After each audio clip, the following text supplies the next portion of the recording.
Okay, so this is the Thursday of week 13 where we are going to be talking about what you need to know for the test this coming weekend. And there's two major things in this test. And what are those two major things? Confidence intervals and hypothesis testing. hypothesis testing. Okay. Do you have the book handy, everyone? Does everyone here have the book in front of them or an online copy?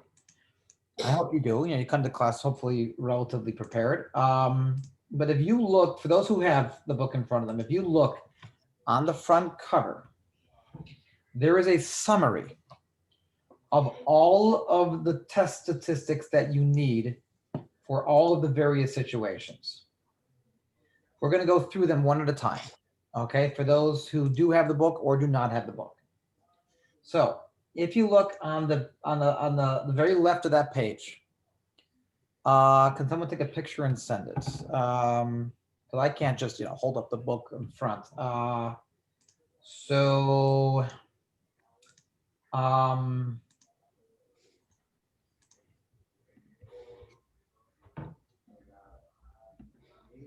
Don't have the book. Oh, I'll just say them. I'll write them and I'll say them.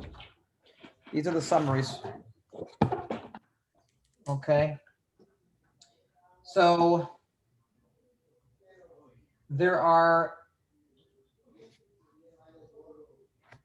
so essentially it starts here. Okay. There's, it's like a flow chart, which starts on the left with state the problem. The first thing we want to do is we want to state the problem. That is this box on the very left. It literally says, state the problem. Now, at that point, when you've stated the problem, there's essentially two possibilities. Possibility one is it's a hypothesis test. So the upper box, the upper branch is hypothesis test, and the lower branch is the confidence interval approach. So pretty much every problem that you have will be one of these two things. Either it will be a confidence interval question, or it'll be a hypothesis testing problem. If it's a hypothesis testing problem, then there are two branches. And if it's a confidence interval, there are two branches. Professor, can I see it one more time? I'm sorry. Yeah, no problem. No problem. Thank you. You're welcome. Okay. Or how can you tell what it is asking for? Well, that's a good question. For hypothesis testing, you are testing something. In other words, you're saying, is it true that?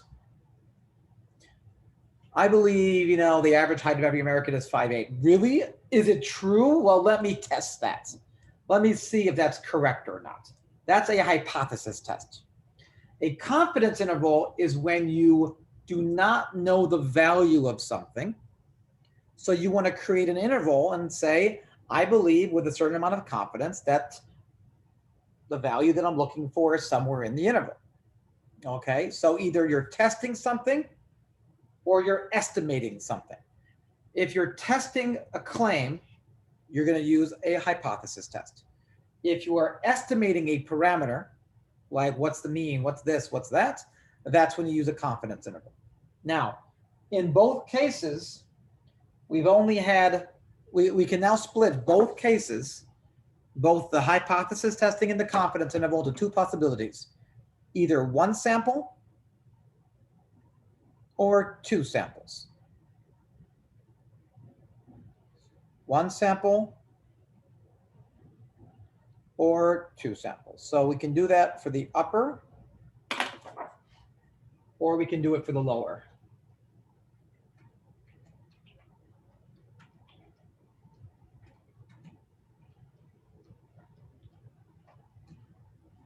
Make sense? What will a confidence interval ask for? A confidence interval will ask you to estimate something. it'll say, we don't know what the value of this thing is. So what is it? And you say, well, it's between these two numbers. And a hypothesis test is more like, is it true that? Yes. So a hypothesis testing is like, is it true that? And a confidence interval is like, what is the value of this thing? So in some sense, for hypothesis testing, you have a guess already or a previous assumption about what the value is that you're testing. And then for a confidence interval, you're like, I have no idea what this thing is. So let's just take a sample and see what we get. Now, in the case of one sample, there is two possibilities, two sample, two possibilities, both for hypothesis testing and for confidence intervals. So now we're breaking this thing up into a further 2, 4, 6, 8 possibilities.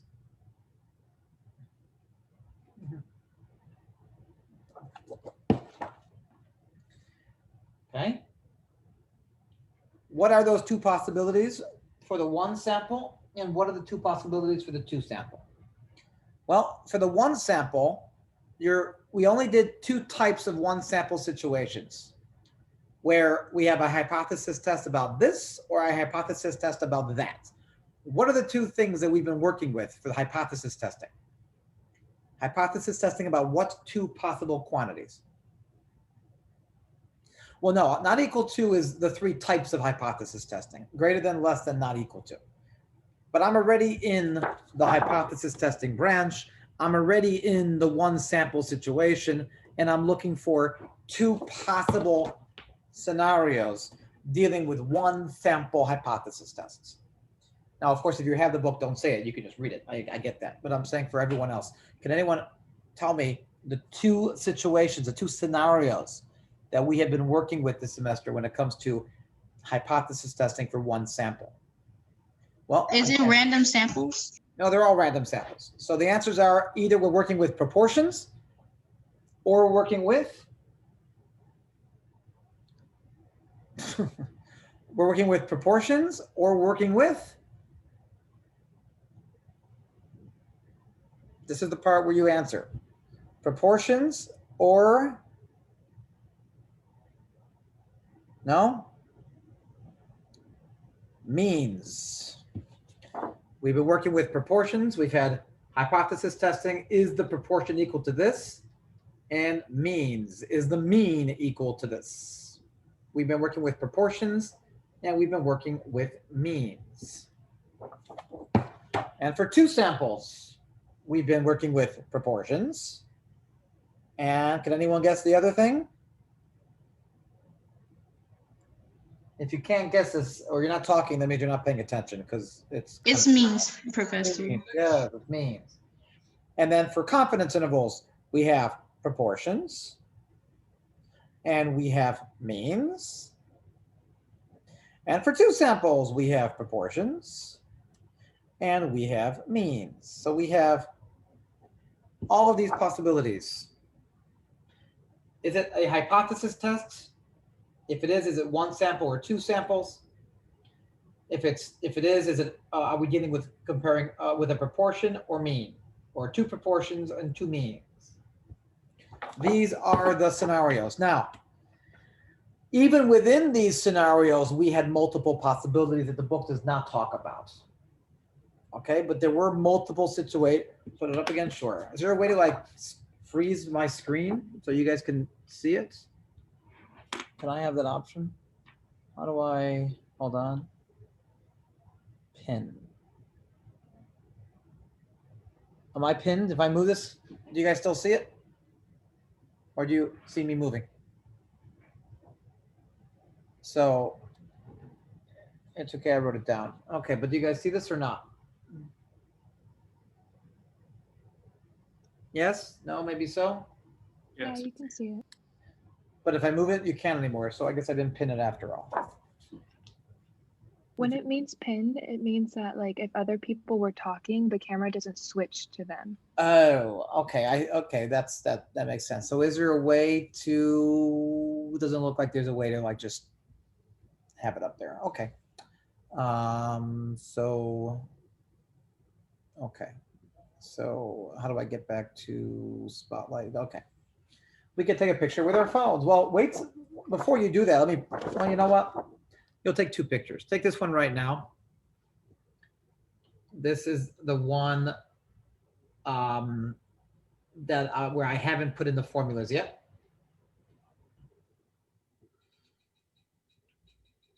Hopefully you have it. And now let's write the formulas. So let's go to the first possibility. We have a hypothesis test dealing with one sample, and we're dealing with proportions. What is the quantity or quantities that we care about when working with hypothesis testing? All the hypothesis testing, it's always the same thing. What's the eventual number that decides everything when it comes to a hypothesis test?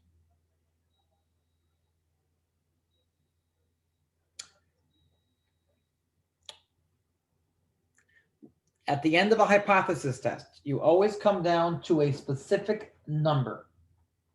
And that number is what you use. Well, no, I don't mean a number like, you know, an actual number. I mean a value that represents a number. And that, sorry, I don't mean to laugh. It was funny. Am I lagging for anyone else? Am I lagging? No? I'm there, Professor. So the answer was the p-value. At the end of the day, we care about the p-value. The p-value decides everything. The p-value. Right? This now sounds familiar? Oh yeah, the p-value, right? Does that sound familiar in any way? Hopefully. Yes? Okay. Now, crunch it, or your calculator will compute the p-value for you. But if I was going to do it by hand, then I would need to come up with what before I can compute the p-value? If I was going to do it by hand, what would I need before I can come up with? Well, z-star certainly plays a role, but z-star comes from the confidence level. There's always, of course, a formula. That's true. But I'm looking for the test statistic. The test statistic essentially is your z-score or your t-score. It's the value on your normal curve, right? When you have your normal curve and you land here, that's your test statistic. This is where you land. The p-value is the probability of being past that point. That's what the p-value represents. The probability of being more extreme than the value that you actually got. So each case has their own test statistic. For the proportion, we get the following, which I will write down, and then you can copy. So do you all see that?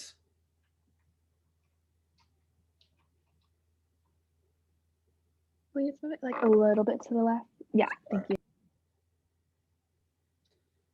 This is the formula for the test statistic, but let's make sure we understand what everything here represents. What does the p-hat represent in this scenario?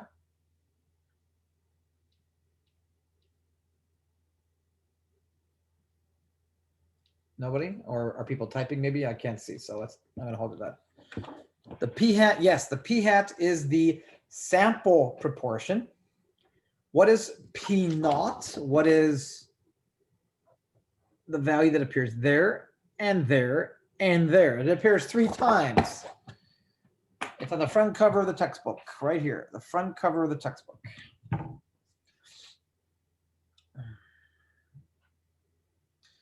What is p-naught? What is that value that appears 3 times in this formula?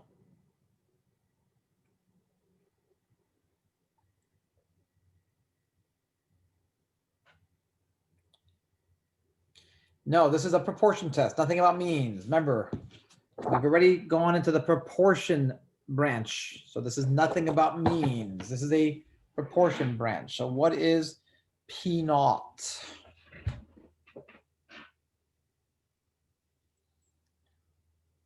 Remember, this is a hypothesis test, correct? We're on the hypothesis test branch.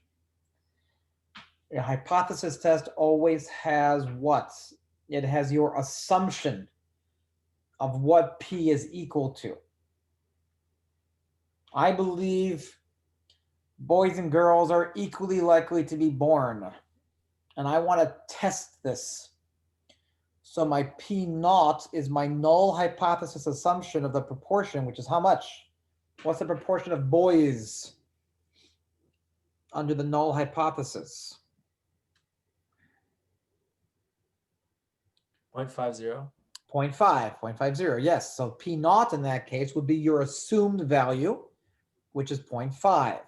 P hat is your actual sample proportion, the one that you actually got. And then what is N? What is N in the formula? Is that like the number of trials? Or... It's the sample size. It's the sample size.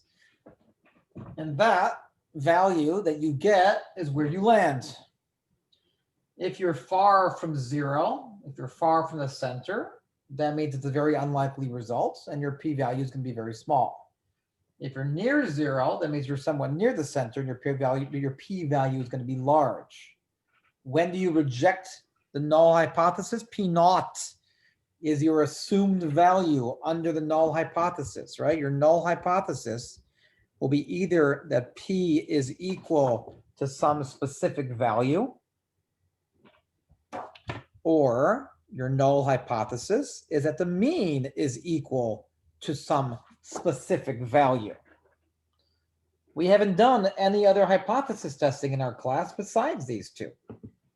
Either the mean has a certain value or the proportion has a certain value. Notice the three different things. There's P.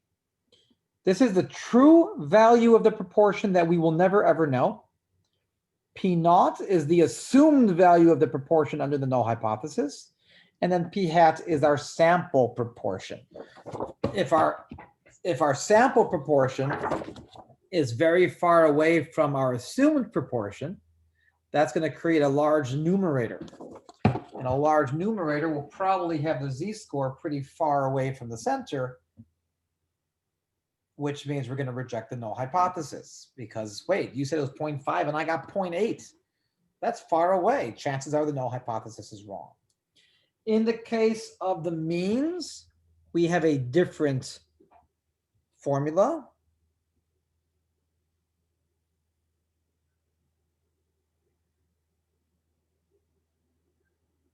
Which the book actually, I don't like what they did there, so I'm going to change it a little bit. That's the formula for T in the book. I mean, for this situation, that's the formula for T.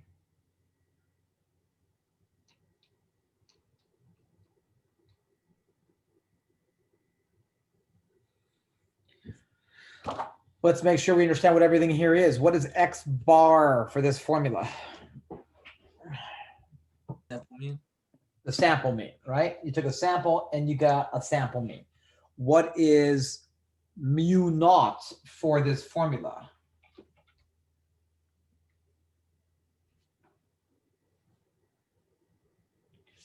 What is mu naught for this formula?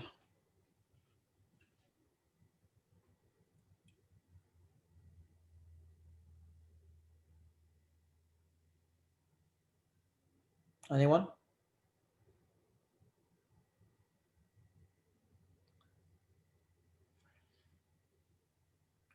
What is mu naught for this formula?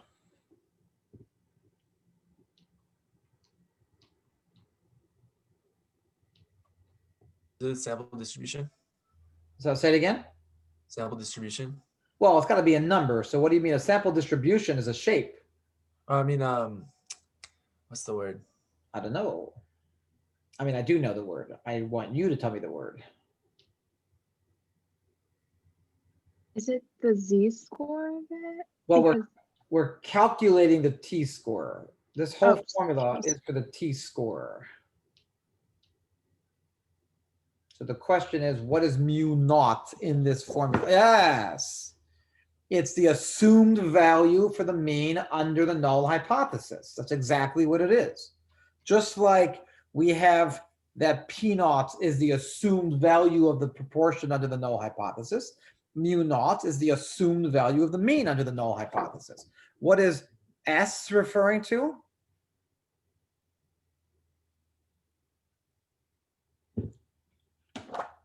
Now, N would be the sample size. N is always a sample size. S is the standard deviation. Which, Professor, may I see it again? Sorry. sure. Thank you. So which type of standard deviation is it?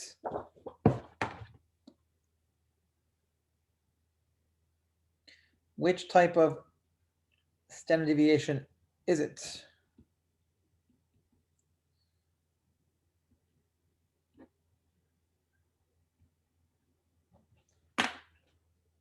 It is the sample standard deviation because we don't have the population standard deviation.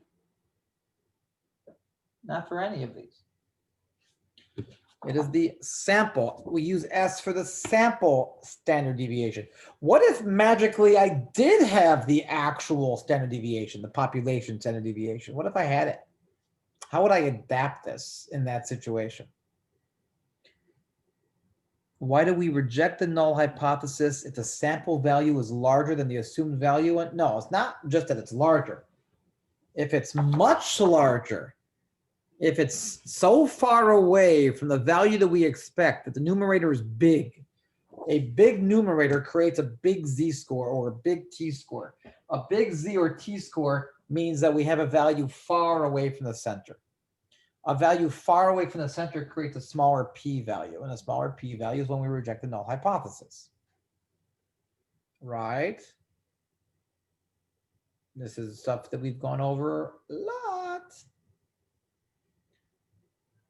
Yes? Anyone? Hello? Bueller, are you out there? Anyone? Question. Huh? So I have a question. Yes. So if you had the actual standard deviation, the population deviation, you would just put that on the bottom. You don't have to divide by the square root of n, right? Or would you? No, you would still divide by the square root of n. Oh. That part's no different. You still have to take the sample size into account. You still take the sample size into account 100%. It's just the only difference would be that you would use sigma instead of S because you have it.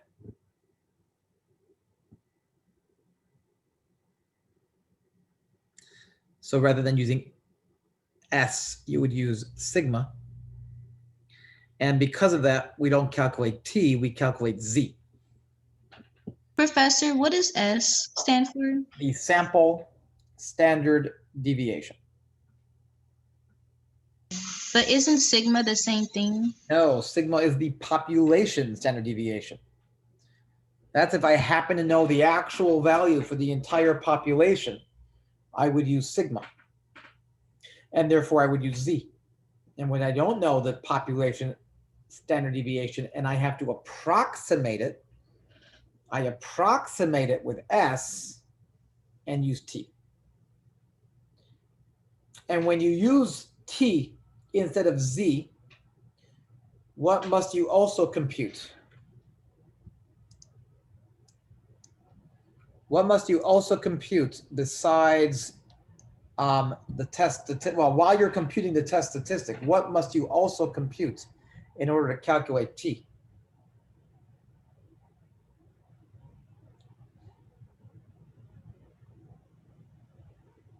That would be the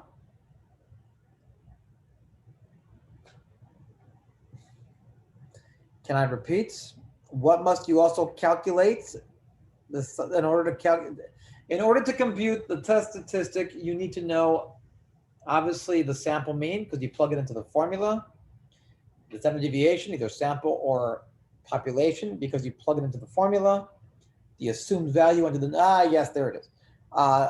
You have to know the degrees of freedom. So how many degrees of freedom are there for a one sample situation?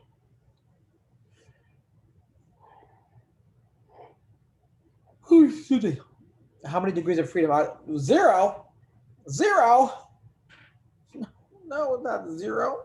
Isn't it one less than the sample size they gave Yes, you? it's one less than the sample size. It's n minus 1. N minus 1. One less than the sample size. Now, if we go to the next case, which is two proportions, then in that case, our z-score is equal to p1 hat minus p2 hat over the square root of p hat 1 minus p hat 1 over n1 plus 1 over n2. Well, I can write really small and neat when I have to. That's pretty impressive if I do say so myself.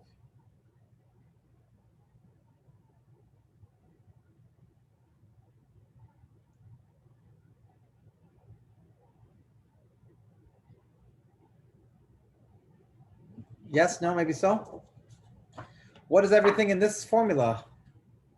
I have a P1 hat, I have a P2 hat, I have a P hat, I have an N1, and I have an N2. So I have 5 things. Someone give me one of them. Do the easy one first. You have P1 hat, P2 hat, P hat, N1, and N2. What are the, there's 2 of them that are really easy, 2 of them that are pretty easy, and then 1 of them that's a little tougher. So P1 hat and P2 hat are the sample proportions for sample 1 and sample 2.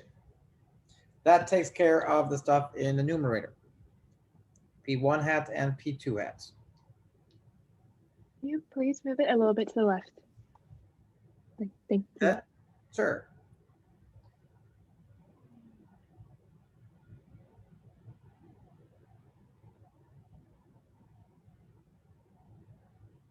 Does that say 1 over n1 plus 1 over n2? Yes, it does.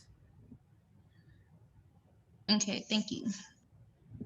So P1 hat, N1 and N2 are the sample sizes for both samples, right? That's pretty straightforward. N1 and N2 are the first sample size and the second sample size. So the only one that's a little tougher is the P hat. What is the P hat going to be? What's the P hat?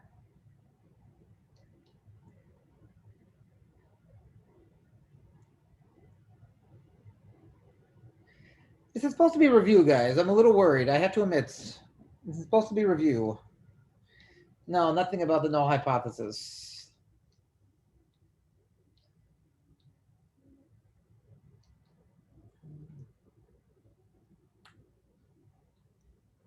P hat is the combined proportion. P hat equals x1 plus x2 over n1 plus n2. P hats over here. P hats is the combined, the pooled proportion, where you calculate the total number of successes over the total number of trials. Hold on, that's why I'm replying late. I'm looking over my notes, which is okay. Nothing wrong with that. Just be aware that when you have to get an answer by looking over the notes, it means you don't really know it. Right? Seems reasonable. And then we have the mean situation, T equals, and then we have, well, this is complicated looking. X1 bar minus X2 bar minus mu1 minus mu2 all over the square root of S1 squared over N1 plus S2 squared over N2. Hopefully you guys can read that. I had to write it really small. Can you read this? X1 minus X1 bar minus X2 bar minus mu1 minus mu2 over the square root of S1 squared over N1 plus S2 squared over N2.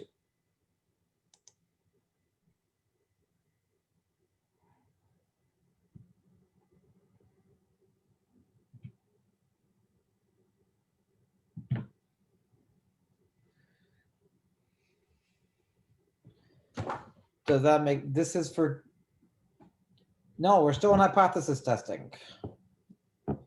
We're still in hypothesis testing. So what is that, please?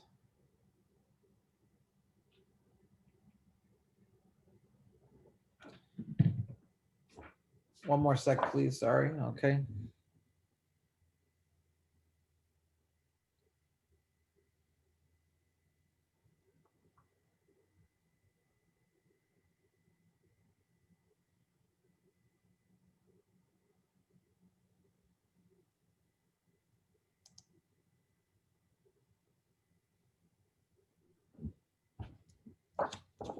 So what is everything in this formula? This is a big one. X1 bar, X2 bar, mu1, mu2, S1, S2, N1, N2.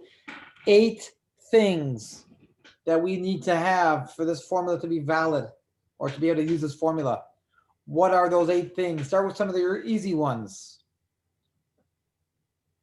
X bar 1 is the sample mean of the first sample. Good. X bar 2 is the sample mean of the second sample. Good. With you so far? What else is there? S is the samples. Wait. S. There's no S. There's an S1. There's an S2. S1 is the sample standard deviation of the first sample. Yes. S2 is the sample standard deviation of the second sample. Yes. N1, N2, those are first sample size and the second sample size. Yes. I forgot what mu is. 1 second. The last 2. Isn't mu the sample mean, the first sample mean and the second sample mean?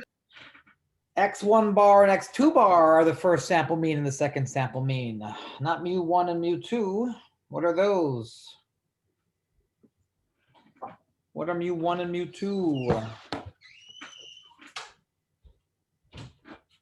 Is it not the sample, it's the overall mean? It's the assumed value of the mean under the null hypothesis. Yes, they are the assumed values of the means under the null hypothesis.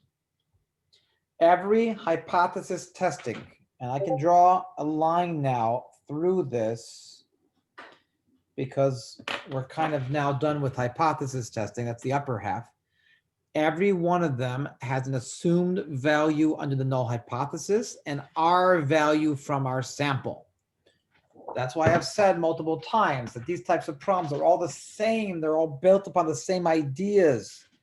Every one of them, sample value minus the assumed value over the standard error. And for all cases, you compute your test statistic, that's what you're getting, and then the p-value is the probability of being past it. Those are all the confidence interval situations. Of course, don't forget, we also had a couple others so that you should know, like the large sample versus small sample situation for proportions. What do you do for a small sample situation? Do you guys recall what you do in that case?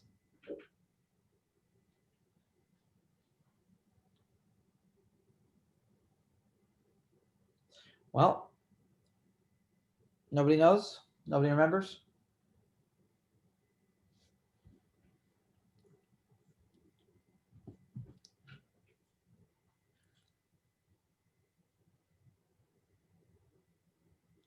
Remember the +4 on page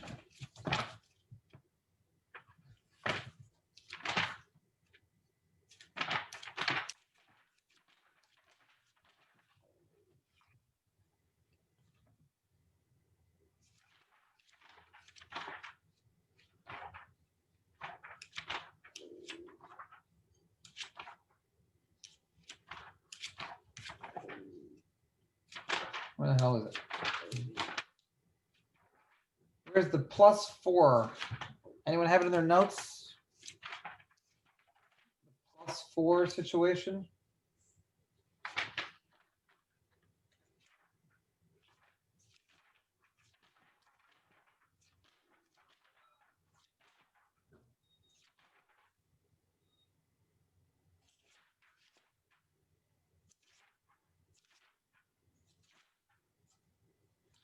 Page 407 is the +4. Well, that's for the confidence intervals.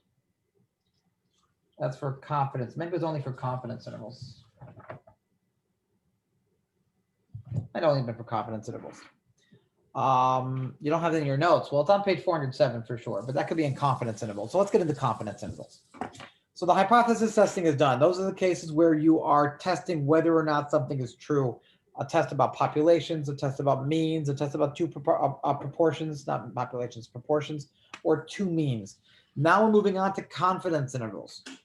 For confidence intervals, the question is, what is the value? We're curious what the parameter is. What is the mean? What is this? What is that? So we take a sample and we create an interval. In the case of the first proportion, it's p hat plus or minus z star times the square root of p hat 1 minus p hat over n.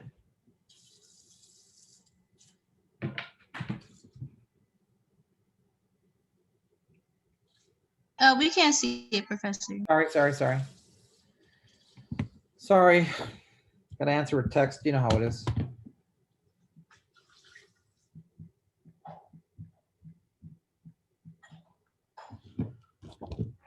You know, the problem with being that the Can you hold it a bit closer? sorry. The problem with being the only one in your family who knows any math or anything like that is that you're the one who everyone asks for help. So, and then I have this cousin who's like into real estate. He's like a millionaire. And he just asked me to help with his daughter. And then he asked for the family rate. I mean, who does that, right? Ask for the family rate when you're a millionaire. You should pay double. That's what you should pay. You should have lied about So someone tell me what everything is in this formula. What's the p hat? What's the z star? What's the n? P hat appears 3 times. You better know what that one is. What are these things? What are all of them? P hats, n, z star. What are they?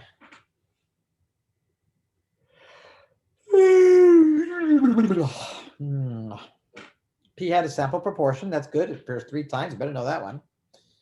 What's n? And sample size. Okay, we've used that a number of times. And what is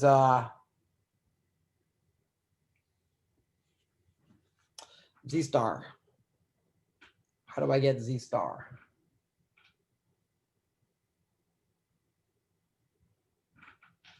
Z star comes from the table. That's true. We had 3 z stars for 3 different confidence levels that you should know by heart or have written down. 90% confidence, 95% confidence, 99% confidence. What was a z star for 90% confidence? 1.645, good. What was a z star for 95% confidence? 1.960. And what was a z star for 99? Okay, 2.576. You should know these 3 numbers because they appear often. 90%, 95%, and 99% are the 3 ones that we like to use because they're so convenient because we know the numbers. This is going to be an interval. P hat's the center, plus or minus.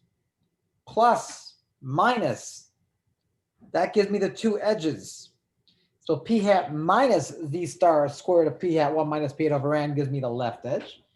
And then p hat plus z star square root of p hat 1 minus p hat over n gives me the right edge. Confidence level. And then I'm that confident that the value is somewhere inside. For means, it's even easier.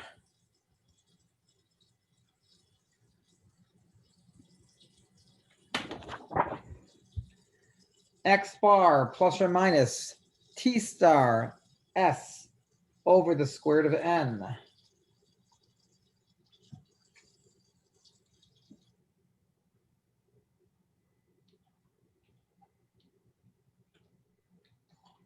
Can you move it closer, Professor? Oh, sorry.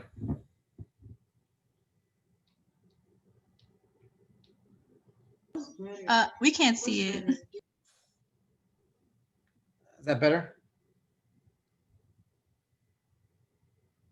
Can you see it now? Yes, thank you. You're welcome.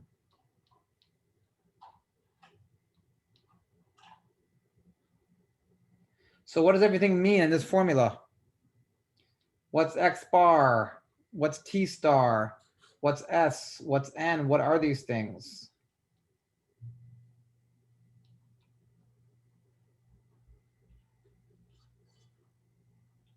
The X bar is the sample mean. X bar is the sample mean, good. The N is the sample size. And the sample size, good. The S is the sample standard deviation. S is sample standard deviation, good. And then the T star you get from the T table. Okay, moving down. I don't have a room on my page. Oh, I can write it right above it.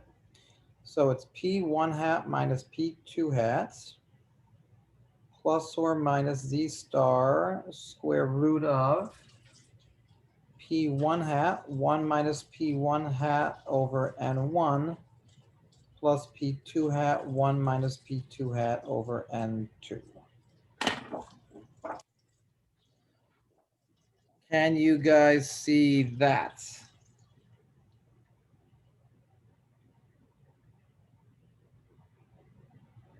Yes, we can. Okay.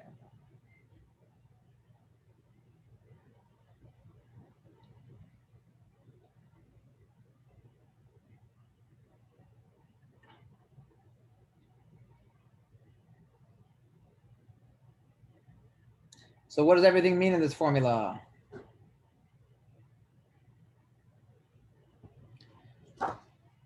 What does everything mean in this formula? S equals sample standard deviation. Is there a common T? No. The reason why there's no common T star numbers is why. Someone tell me why. Why is there no common T star numbers? Anyone? Could you put that back up for a second? Yeah, I'm sorry.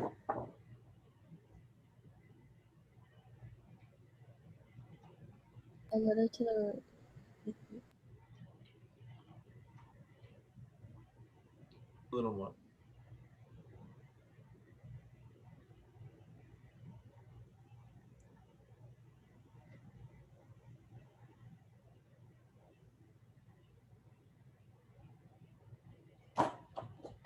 So why are there no T star numbers? Can someone tell me why? Is it because it varies from each sample?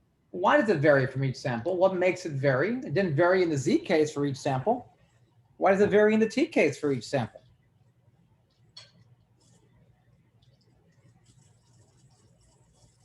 Because the Z star was like a specific point on the distribution, but the T star is like everything to the right of a certain thing. No, that's the same for Z. Is it due to the degrees of freedom? It's due to the degrees of freedom. Every sample has a different number of degrees of freedom. But for a specific degrees of freedom, yes, the numbers are fixed. It's different from case to case. Right? freedom. What was that thing where like Sorry? with the degrees of freedom? What's that thing where like you take the smallest of the two? So when there's one sample, you take the sample size and you subtract one. When there's two samples, you take the smaller of the two and you subtract one. Because lower degree of freedom will give a wider confidence interval, which means we have a little more error, a little more uncertainty, and we compensate for that by making the interval bigger, right? If I say, oh, the average is between 5 and 6, that kind of narrows in on the average. If I say it's between -3 million and 266 billion, it's a perfectly valid confidence interval, but it's so large to be meaningless. So a large confidence interval is not as good as a smaller confidence interval.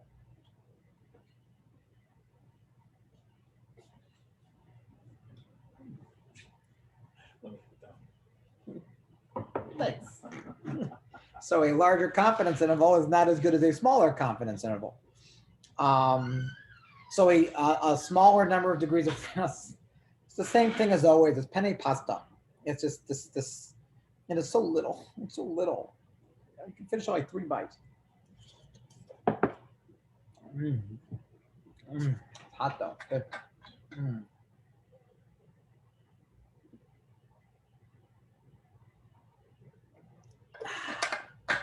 Anywho, so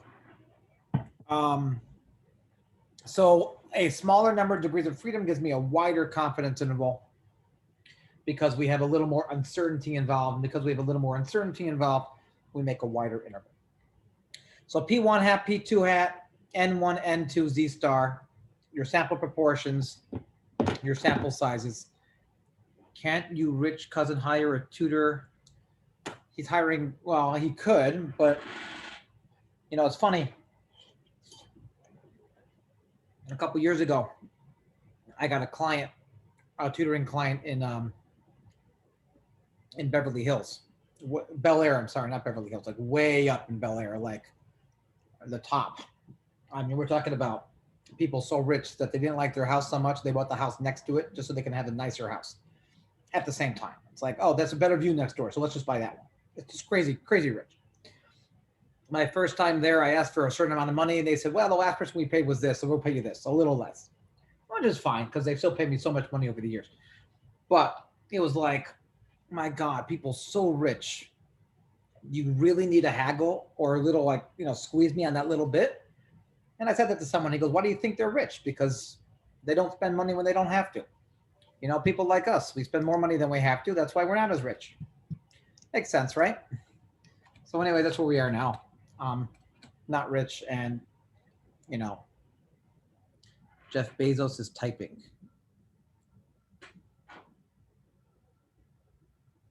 Typing what? I don't get that. Anyways, what are you guys saying?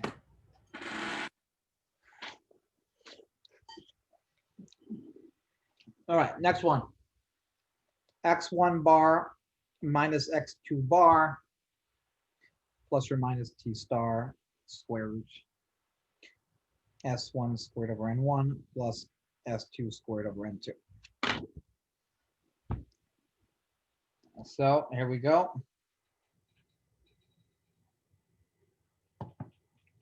Could you bring it closer, Professor? Oh, sorry.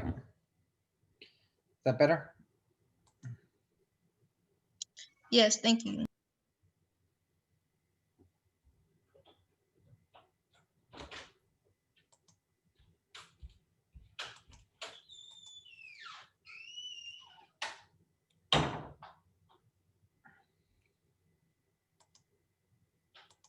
So what is everything in this formula?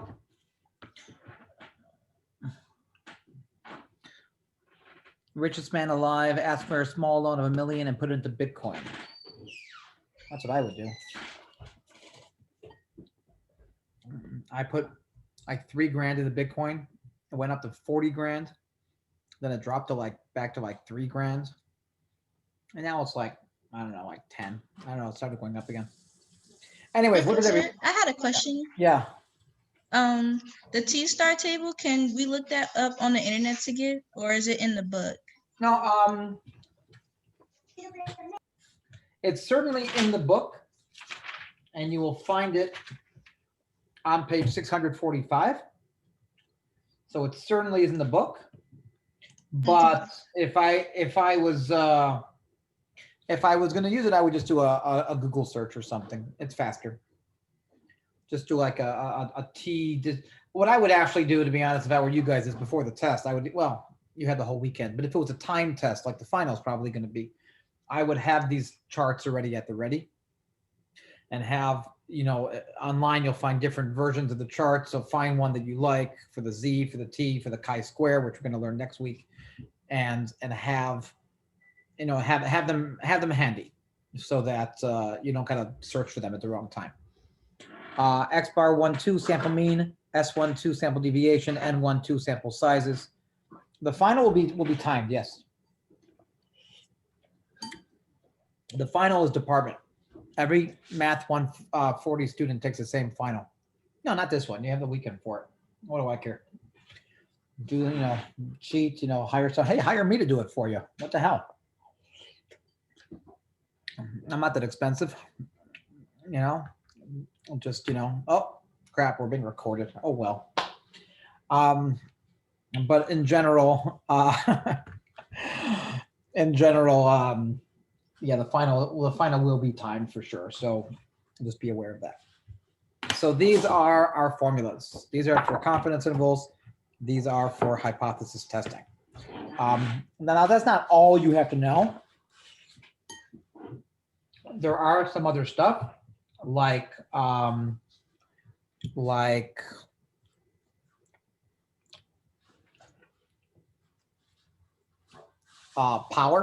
the power of a test. And that's like the last thing we did in chapter 23, 22. No, 23 just review chapter. Nothing new in 23, so it must have been in 22. Yeah, here it is in 22. The power of the test. Is this test in a final multiple choice? Well, there's certainly going to be some multiple choice questions. I don't think they're all multiple choice. In fact, I actually just got the email from him with the final for us to look over. Now, I'm not going to, of course, tell you what's on it. That's I can't do that. That's just silly. But let's take a look at it. Hopefully, I'm not sharing my screen anymore. Okay. So it looks like there's 25 multiple choice questions, followed by 4 free response type questions. So yeah, you'll have 2 hours. You know what, Yaya? If you had said by accident, I might have, but my personal pet peeve is people who say on accident when they're supposed to say by accident, and now I just can't. You ruined it for everyone. So congratulations, Yaya. Congratulations. No, it's last year it was on Canvas. I don't get that whole on accident thing, man. I just don't get it. And I don't mean you, I'm not picking you out. I just hear it so often, especially from younger people. I don't know, is it because you say on purpose? So you say on accident? Is that why people say it?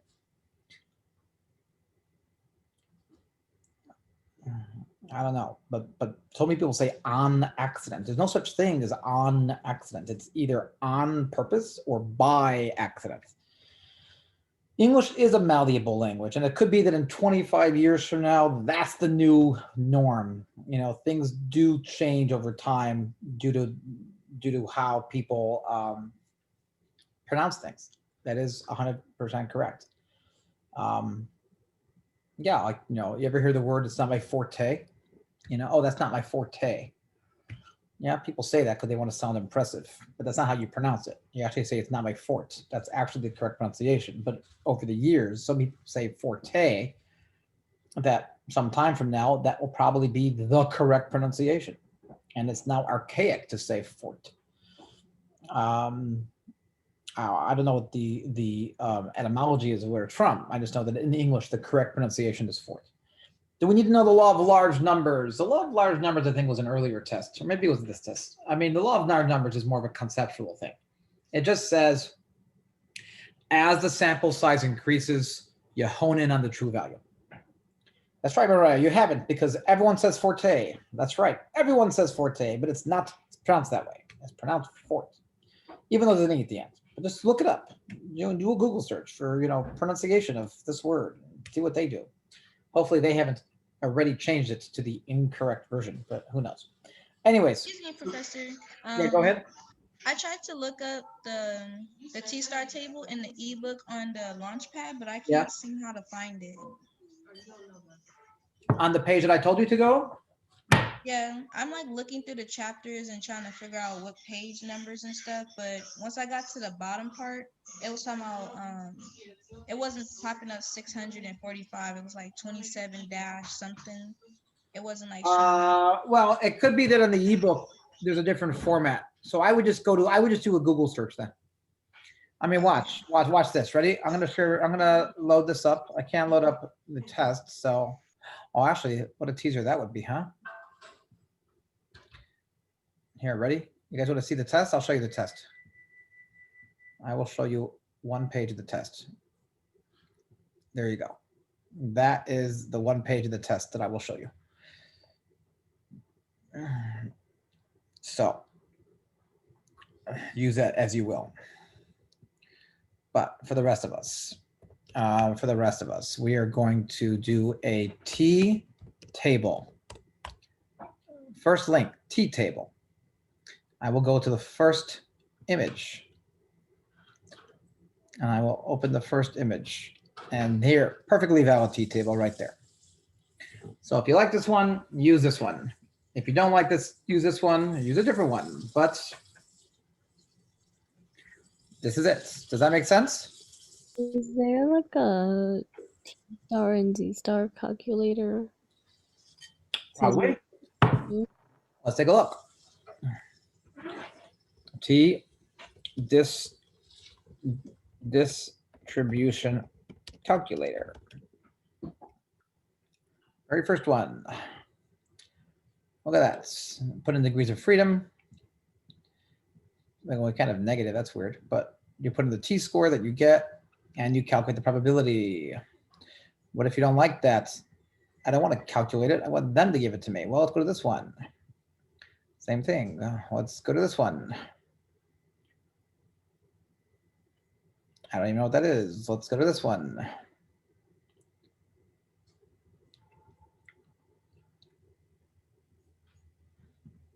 There's got to be a, here we go, sample mean, sample size, sample standard deviation, the confidence level, bam, calculates for you. This is for the confidence interval. If I want hypothesis testing instead,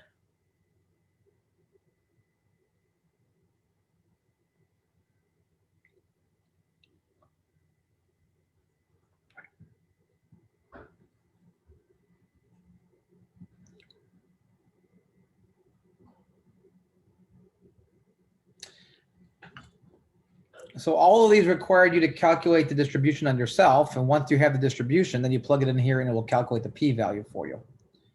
I mean, you could just use the formula. So I don't see any that has that. I'm sure they're out there somewhere, but usually I'm pretty good with it popping up, you know, very quickly in the first page. And it wasn't there, which is kind of weird. But in general, you can always plug it into your calculator. If you have a TI 84, this is the best one I have for this particular feature, TI 84. And yeah, so anyways, what else do you need to know? Let's take a look. Look up power. Look up, oh yeah, the formulas for sample size. Remember, all the examples that we did so far were all situations of you've already taken the sample or you're going to take the sample. But sometimes you say to yourself, I want a certain result when I take the sample. How large of a sample size will I need? So you're coming up with formulas for the sample size prior to taking your sample. So we have formulas for that. Make sure you go to the book looking for those. Other than that, oh, there was the matched pair t-test. The matched pair t-test is simple. That's when you match them up, left hand, right hand, husband, wife, before, after, whatever the pair is. And then you do the subtraction, turning into a regular t situation.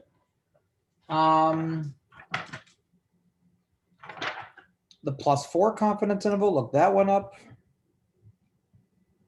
The +4 confidence interval. And I was looking through earlier. I think this is it.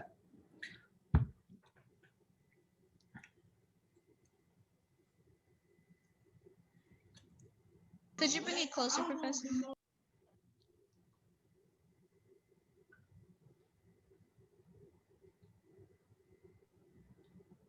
Can you quickly go over matched pair t-test and the +4 confidence interval? So the matched pair t-test is when you have two samples. The matched pair t-test is when you have two samples, but you're not going to use the two sample situation.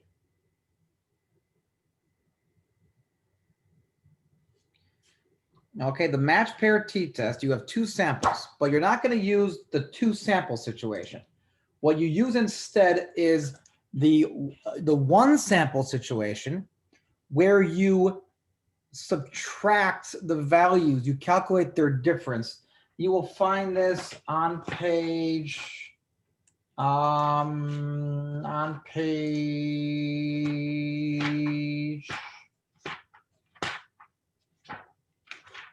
anyone know where it is? On page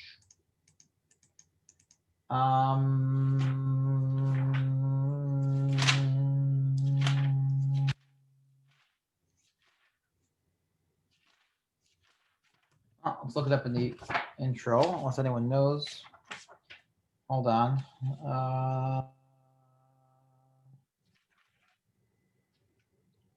Page 467, the two sample t procedure.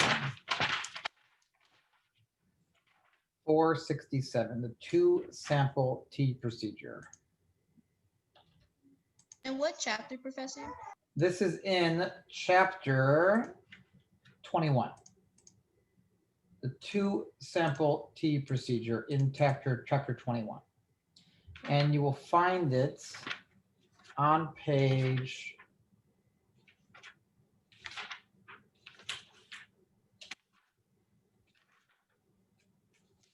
just had it here.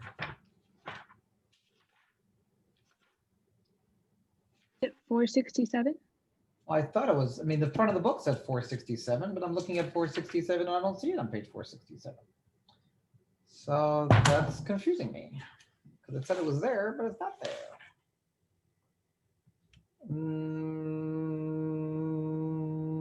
448 in chapter 20. Page 448 in chapter 20.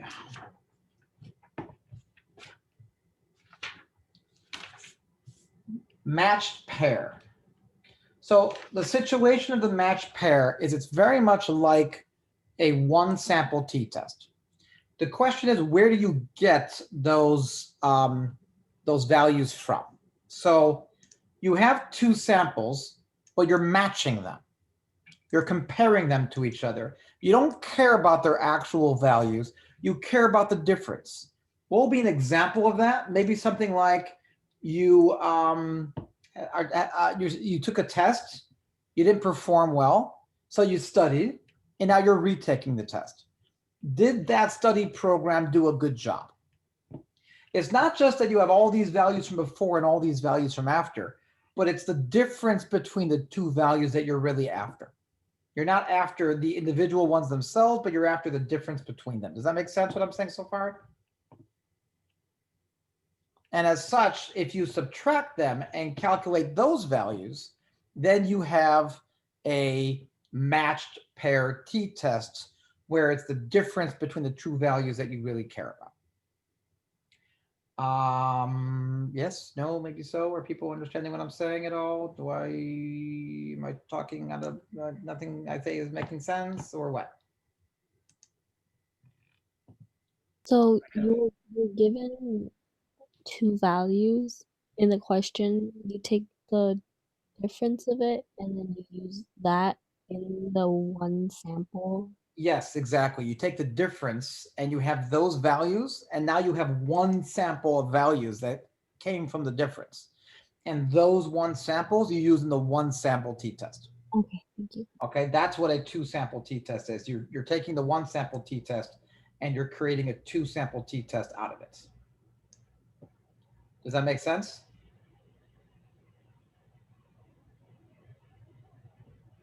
Yes, no, maybe so? Okay. So that takes care of the match pair t-test. The +4 confidence interval was on page,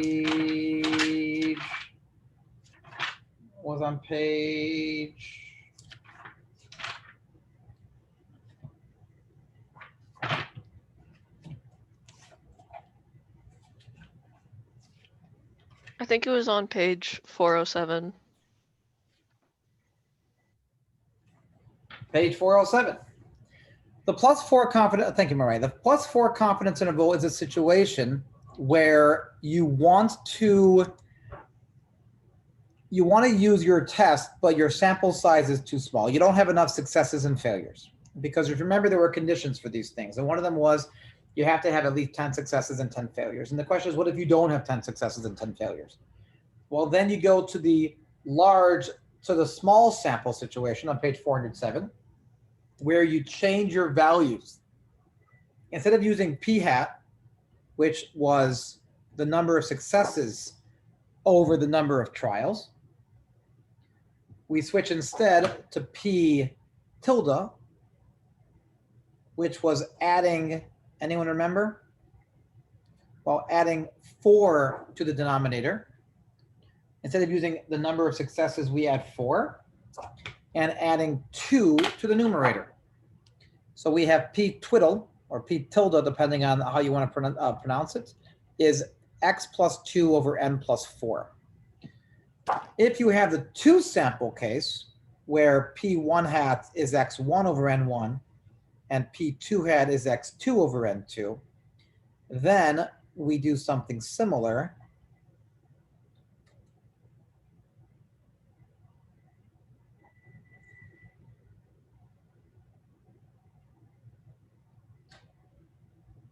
I ran out of room. I'll do it here.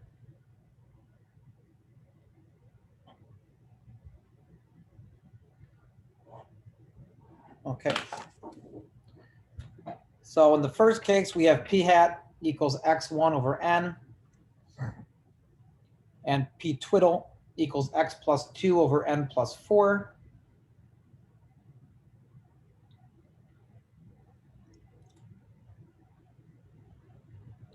And in the second case, we have p1 hat equals x1 over n1, p2 hat equals x2 over n2.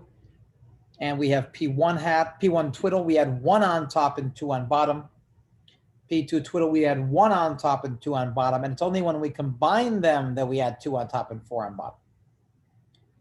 And we do exactly the same thing as we would do for the other case. The only difference is we don't use p hat, we use the twiddles instead. But the formulas will be exactly the same, except after calculating these things, we use them instead of the original hats. Okay, that's the +4 confidence interval. Then we had the power. So someone can tell me what the power, when do we use again? We use it when we do not have 10 successes and 10 failures, but rather we have, I think it's 5 successes and 5 failures. We use it for a smaller size sample. For the smaller size sample, yeah. Oh, when there's at least 5 in each group with any counts of successes and failures. So not just 5 successes and 5 failures, but just 5 overall. For the power, it's in chapter 22 on page 494. So what is the power of a test? Well, let's think about it. Remember, when you do a hypothesis test, what are all the possibilities? The possibilities are you can reject the null hypothesis when the null hypothesis is true, right? You can not reject the null hypothesis when the null hypothesis is true. You can reject the null hypothesis when the null hypothesis was false. And you cannot reject the null hypothesis when the null hypothesis was false. So you have 2 possibilities for null hypothesis, either it's true or false. And you have 2 possibilities for what you do, either reject the null hypothesis or don't reject the null hypothesis, right? Creating a situation of 4 possibilities. All right, this is all not new, right? Correct? You've seen this before? Yes, no, maybe so? I know I did this. Yes. I know I did this. We've seen this before. Which 2 of Yes, these? sir. Thank you. Oh, sir, I like that. Which 2 of these 4 situations corresponds to a valid move on our part, a correct move on our part? When null hypothesis is false and you reject it. When a null hypothesis is false and you reject it, that's a good move. Okay. When the null hypothesis is true, you don't reject it. Sorry, it's hard to hear. Say it a little louder. when the null hypothesis is true and you don't reject it. Wonderful, right? We are very happy with, not just happy, but very happy with both of these situations.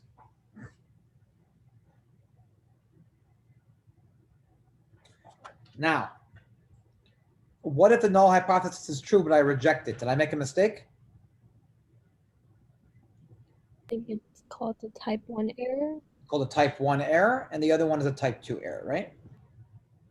Yes. Okay, so our table is filled.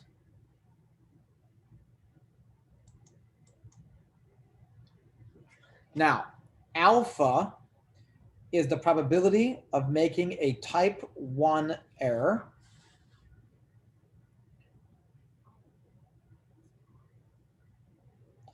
which is the probability of rejecting the null hypothesis when the null hypothesis is true. Alpha, the probability of making a type 1 error, is the probability of rejecting the null hypothesis when the null hypothesis is true. Beta is the probability of a type 2 error, which is the probability of not rejecting the null hypothesis when the null hypothesis is false.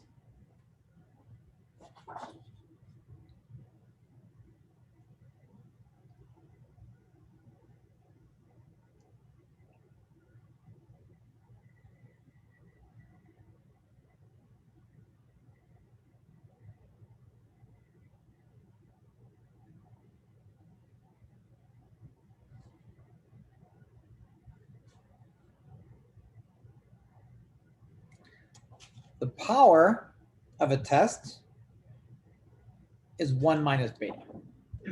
The power of a test is 1 minus beta.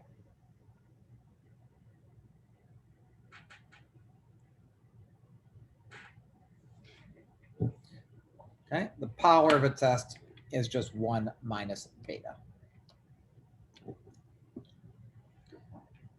Now, if the null hypothesis is false, there's going to be infinitely many values that your parameter can be, right? The null hypothesis is true. We're saying mu is 17, whatever number it is. If the null hypothesis is false, then mu is greater than 17 or less than 17 or not equal to 17. But there's many ways that can happen. So there's a different beta for each possibility, and therefore there's a different power for each possibility. So questions will say something along the lines of, what is the power for this alternative? Or what is the power for that alternative? Okay, you can't just say, what's the power? There's infinitely many powers. It makes no sense. But there's a different power for each alternative. Okay, and those are the ones that we are trying to calculate. So that's power. And the last thing are the formulas for sample size. Because if you look at the formulas for margin of error, for the proportion case, we have m equals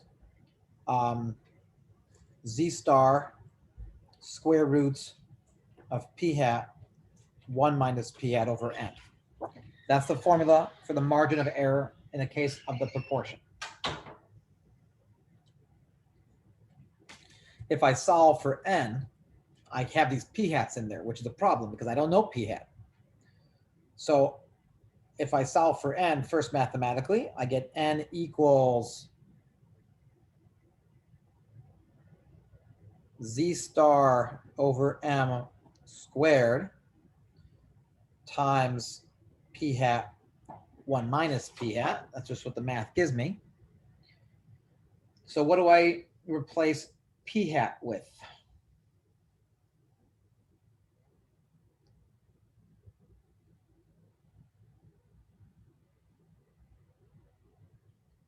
What do I replace p hat with?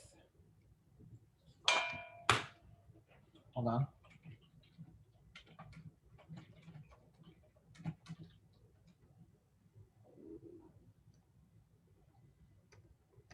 Give me 1 second.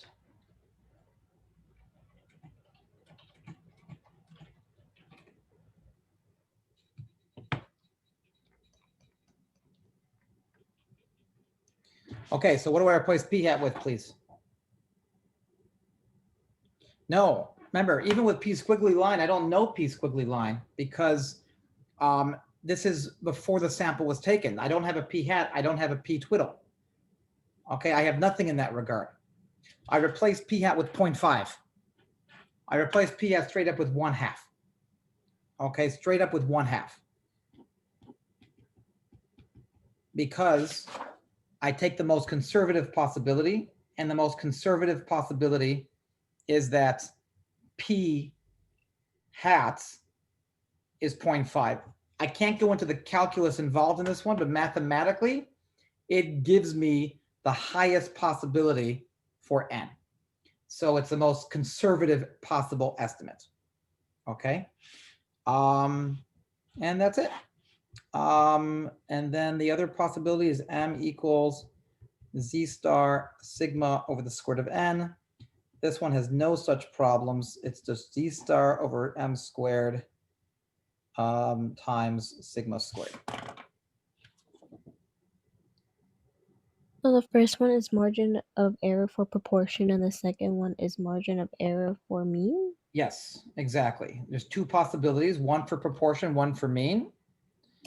And there's a different, of course, there are different scenarios. Because there's different scenarios, we're going to have different formulas, of course. And we have a different formula for the proportion, and we have a different formula for the mean. The proportion has the complication because in the formula for the proportion, we have P hat, which we don't know until after we take our sample. So how do you use it? You can't. Okay. We don't have the same situation for Z, so we have no issue. Z is just straightforward. You just plug it in.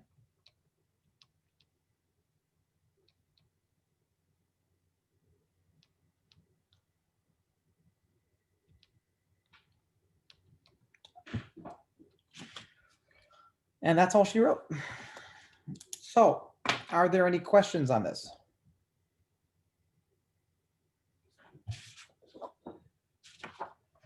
Could you hold up the formula for the confidence intervals for 2 samples and for a mean? Yeah.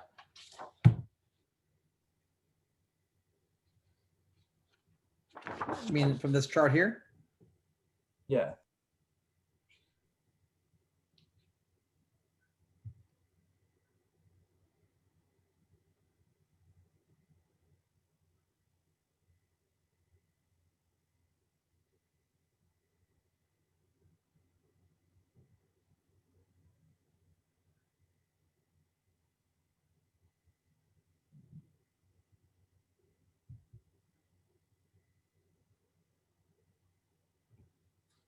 Thank you. Okay. How many questions is the test? Not too many questions. I haven't I don't know it offhand. Probably synonymous with with the other tests. The test is due. It'll be up in the tonight or in the morning. It'll be due by class time Thursday night. So you'll have a solid amount of time to do it. Okay. You'll have a solid amount of time. By Tuesday, by class time on Tuesday. Not Thursday, do Tuesday, right? You'll have Friday, Saturday, Sunday, Monday, in most of Tuesday. That's a nice amount of time. You'll have enough time. I'm sorry to hear that, Alec, but hopefully you'll be done and cured by Tuesday because it's due Tuesday. Next Thursday we are off, right? Wait, we have no school on Thanksgiving. That's correct. That is correct.